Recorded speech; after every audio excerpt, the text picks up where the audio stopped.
గత వారం 10 రోజులుగా జరుగుతున్నటువంటి విషయాలు, ముఖ్యంగా ఒక ప్రముఖ ఛానల్లో వచ్చినటువంటి ఆఫ్ ద రికార్డ్ కథనం, ఆ కథనం తర్వాత జరిగినటువంటి అరెస్టులు, ఇవన్నీ కూడా చాలా బాధాకరమైనటువంటి విషయాలు.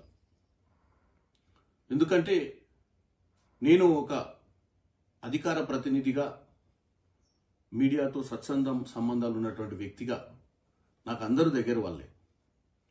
ఈ కథనం వచ్చుడే ఒక బాధాకరమైన విషయం, తర్వాత ఈ అరెస్టులు కూడా అంతకంటే ఎక్కువ బాధాకరమైన విషయం. కానీ మీరు అర్థం చేసుకోవాల్సింది ఏంటంటే, ఆ కథనం ద్వారా ఒక మంత్రివర్యులే బయటకు వచ్చి నాకు ఇంత విషయం ఇచ్చి సంపరాదని, మీకు అంత కోపం ఉంటే అని చెప్పేదాకా వచ్చిందంటే ఒక్కసారి మనం ఆలోచించాలి. ఒకప్పుడు జర్నలిజంలో సంపూర్ణమైనటువంటి సాక్ష్యాధారాలతోటే కథనాలు కానీ వార్తలు కానీ రాసేవారు.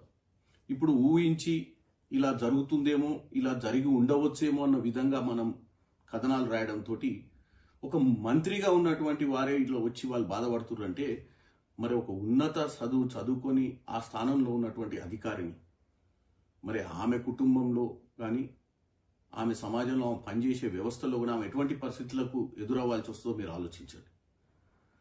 ఈరోజు ప్రభుత్వం మీద తీవ్ర ఒత్తిడి రావడం వల్లనే దీనికి ఎక్కడో కాడ ఫుల్ స్టాప్ పెట్టాలి ఆఫ్ ద రికార్డ్ కథనాల కన్నా ఉద్దేశంతో ఈరోజు ముఖ్యమంత్రి రేవంత్ రెడ్డి గారైనా ప్రభుత్వంలో ఉన్నటువంటి నాయకులైన నిర్ణయం తీసుకోవాల్సి వచ్చింది.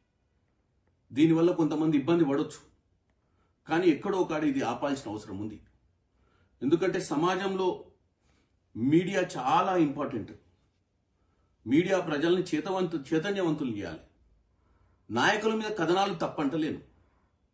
నాయకులు అధికారాన్ని దుర్వినియోగం చేసినప్పుడు, నాయకులు ప్రజాస్వామ్యాన్ని కూనీ చేసినప్పుడు, అధికారులు వాళ్ళ బాధ్యతలు సక్రమంగా నిర్వహించకుండా నిర్లక్ష్యంగా వ్యవహారం చేసినప్పుడు ఒక కథనం వస్తే తప్పు పట్టరు.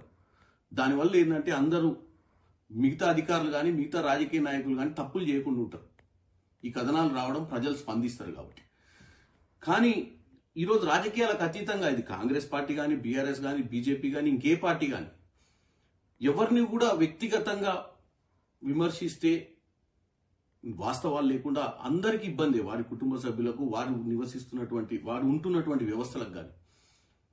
ఈరోజు అదేవిధంగా జర్నలిస్ట్ మిత్రులు అరెస్ట్ చేసినప్పుడు వారి కుటుంబ సభ్యులు కూడా బాధపడి ఉంటారు.